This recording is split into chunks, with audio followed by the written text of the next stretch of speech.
Heroism കാട്ടാനുള്ളത് സിനിമയിൽ മാത്രമല്ല രാഷ്ട്രീയത്തിലുമാകാമെന്ന് തെളിയിച്ചിരിക്കുകയാണ് തമിഴ്നാട് മുഖ്യമന്ത്രി ജോസഫ് വിജയ്. തമിഴ്നാട്ടിലെ 717 മദ്യശാലകൾ അടച്ചുപൂട്ടാനുള്ള തീരുമാനം ഏറെ ആവേശത്തോടെയാണ് തമിഴ്നാട് ജനത സ്വീകരിച്ചിരിക്കുന്നത്. മദ്യശാലകൾ 2 ആഴ്ചയ്ക്കകം തന്നെ അടച്ചുപൂട്ടണമെന്നാണ് ഉത്തരവ്. ആരാധനാലയങ്ങൾ, സ്കൂളുകൾ, ബസ് സ്റ്റാൻഡുകൾ എന്നിവയുടെ 500 മീറ്റർ പരിധിയിലുള്ള മദ്യശാലകളാണ് അടച്ചുപൂട്ടുന്നത്.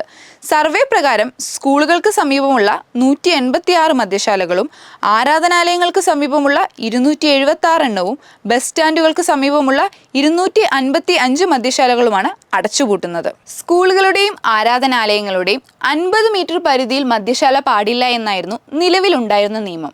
ഇപ്പോൾ 500 മീറ്റർ പരിധിയായിട്ടാണത് ഉയർത്തിയിരിക്കുന്നത്. സ്കൂൾ വിദ്യാർത്ഥികൾക്ക് പോലും ലഭ്യമാകുന്ന വിധത്തിൽ തമിഴ്നാട്ടിൽ മദ്യമൊഴുകുന്നതായി പരാതി ഉയർന്നിരുന്നു. ഉച്ചയ്ക്ക് 12 മണി മുതൽ രാത്രി 10 വരെയാണ് മദ്യശാലകൾ വിൽപ്പനയ്ക്ക് അനുമതി ഉണ്ടായിരുന്നത്. എന്നാൽ ഈ നിയമം പലപ്പോഴും പാലിക്കാതെ പലയിടത്തും വിൽപ്പന നടന്നുകൊണ്ടേയിരുന്നു.